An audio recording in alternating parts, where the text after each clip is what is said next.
politik kekuasaan oligarki. Jadi saya mulai dengan, halo, suaranya mantul ya Pak? Bisa terdengar Bapak suaranya? Oh, terdengar. Ya. Jadi oligarki itu mempunyai dua dimensi. Jadi saya mulai dengan tata urutannya, apa itu oligarki, ciri-cirinya apa, supaya nanti kita akan berdiskusi tentang bagaimana keadaan demokrasi di Indonesia yang sudah dirasuki oleh kaum oligarki. Oke. Oligarki mempunyai satu dasar kekuasaan serta kekayaan material yang sangat sulit untuk dipecah atau diseimbangkan. Jadi oligarki memiliki kekuasaan besar secara sistematik walaupun memiliki status minoritas dalam sebuah komunitas. Dimensi kedua oligarki adalah mempunyai suatu jangkauan. Jadi jangkauan kekuasaan yang cukup luas dan sistemik. Itu dimensi, ada dua dimensi oligarki. Kemudian kita menuju ke apa ciri-ciri dari suatu oligarki. Untuk memperjelas mengenai oligarki, kita menggolongkan ada 4 ciri utama, antara lain. Tingkat keterlibatan langsung oligarki dalam pemaksaan hak atas harta dan kekayaan. Itu ciri pertama. Ciri kedua adalah keterlibatan oligarki. Sebetulnya saya lebih menggunakan kata oligar. Oligar itu orangnya ya. Kalau oligarki itu kan sifat keadaan.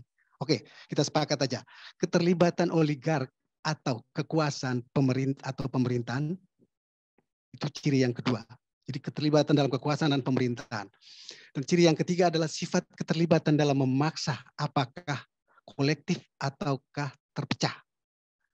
Kemudian ciri yang keempat, oligarki yang bersifat liar atau jinak. Kemudian kita mengenal ada varian oligarki. Ini Winters membedakan ada 4 varian tipe ideal dari oligarki. Yaitu pertama, varian pertama adalah jenis oligarki panglima.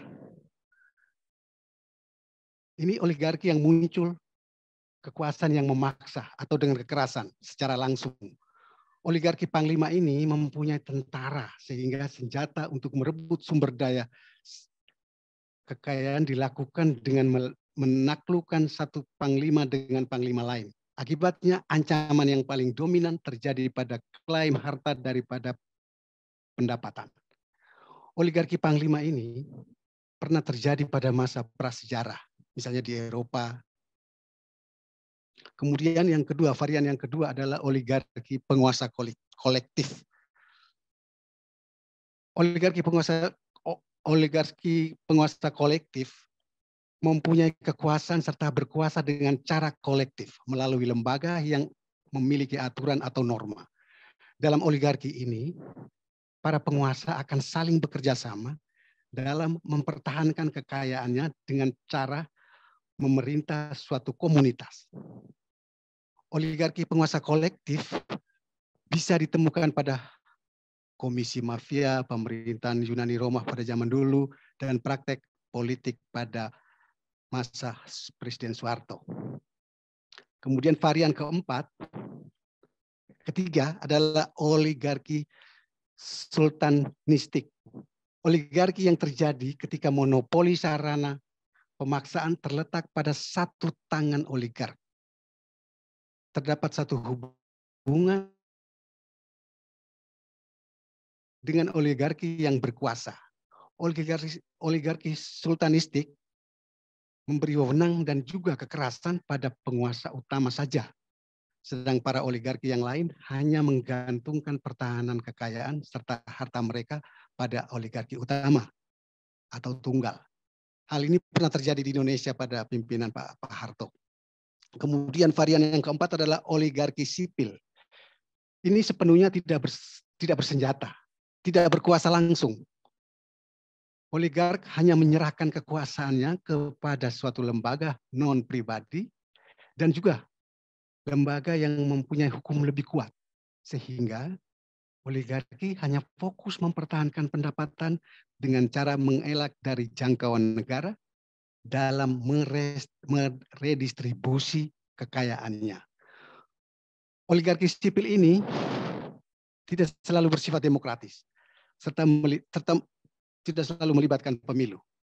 Hal ini pernah terjadi di Amerika Serikat dan India, di mana oligark mempunyai bersifat demokratis secara prosedural, akan tetapi bersifat otoriter. Yang keempat adalah tujuan para oligark. Apa tujuan dari para oligark itu? Tujuan pertama, slide-nya pindah ya. Ada dua tujuan. Ingin melindungi dan mengamankan kekayaan dari redistribusi. Jadi tujuan oligark itu, kaum oligark itu sebetulnya adalah ingin supaya menghindari diri dari redistribusi. Tujuan yang kedua, ingin mempengaruhi sistem ekonomi politik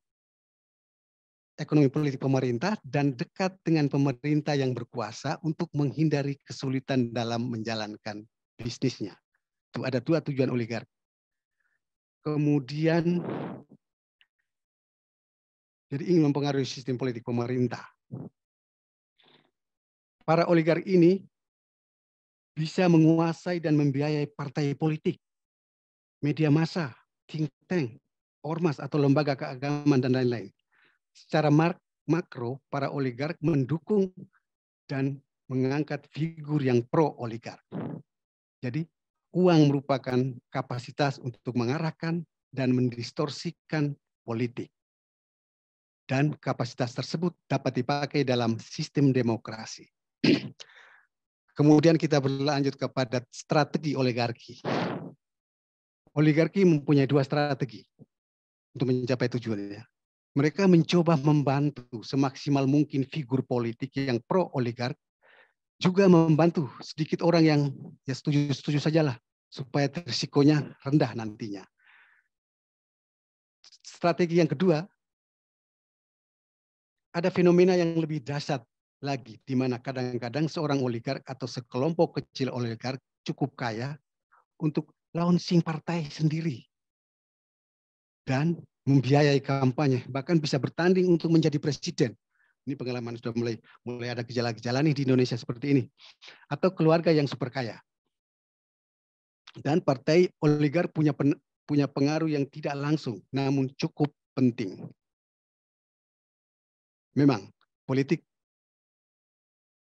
tidak bisa berjalan tanpa uang, tapi transparansi menjadi penting dalam demokrasi. Kemudian kita masuk kepada ciri-ciri pemerintahan oligark. Apakah Indonesia masuk ke dalam sistem pemerintahan yang oligark? Kita bisa lihat ini. Kekuasaan dan uang tak bisa dipisahkan. Itu ciri-ciri pemerintahan yang oligark. Ciri-ciri ini berfokus pada kekuasaan, kekayaan yang mempengaruhi masalah politik, masalah motivasi, dan kapasitas bagi mereka yang kekuasaan dan uang. Tentu kekuasaan dan uang tidak akan pernah dapat dipisahkan. Ciri yang kedua dari sistem pemerintahan yang oligark. Kekuasaan itu dikendalikan oleh sekelompok kecil masyarakat. Kaum elit gitulah. Pemerintah dalam hal ini hanya dikuasai oleh sekelompok kecil masyarakat yang memiliki uang. Karena mereka akan sangat mudah masuk dalam pemerintahan hanya dengan punya kekayaan, kedudukan, dan uang. Hal ini pernah terjadi saat revolusi industri di Inggris. Orang kaya pada saat itu akan sangat mudah masuk ke dalam pemerintahan karena punya uang. Apakah itu terjadi di Indonesia? Nanti kita diskusikan bersama. Yang ketiga, ciri yang ketiga, kesenjangan dan ketidaksetaraan. Dari sisi materi dalam pemerintahan ini, orang kaya akan menonjol ketimbang kelompok lain yang tidak punya materi. Hal ini biasanya bakal menimbulkan konflik sosial yang berkepanjangan di masyarakat. Inilah yang menyebabkan kemiskinan meningkat, sementara itu pemimpinnya semakin kaya. Ciri pemerintahan yang oligarki yang keempat, itu kekuasaannya digunakan untuk mempertahankan kekayaan penguasa atau pemimpin dalam sistem pemerintahan ini.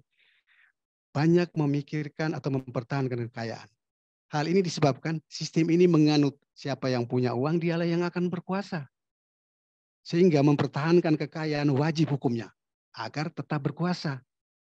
Jadi tujuan oligarki hanya mementingkan kekayaan dan kekuasaan. Inilah yang membuat penguasa yang banyak uang terus bisa berkuasa demi meningkatkan pundi-pundi kekayaannya. kita melihat demokrasi di Indonesia, oligarki di Indonesia. Ini nanti saya menjadi pemantik untuk kita diskusi bersama tentang apakah oligarki di Indonesia sudah pada level atau level apa, atau ada di varian mana.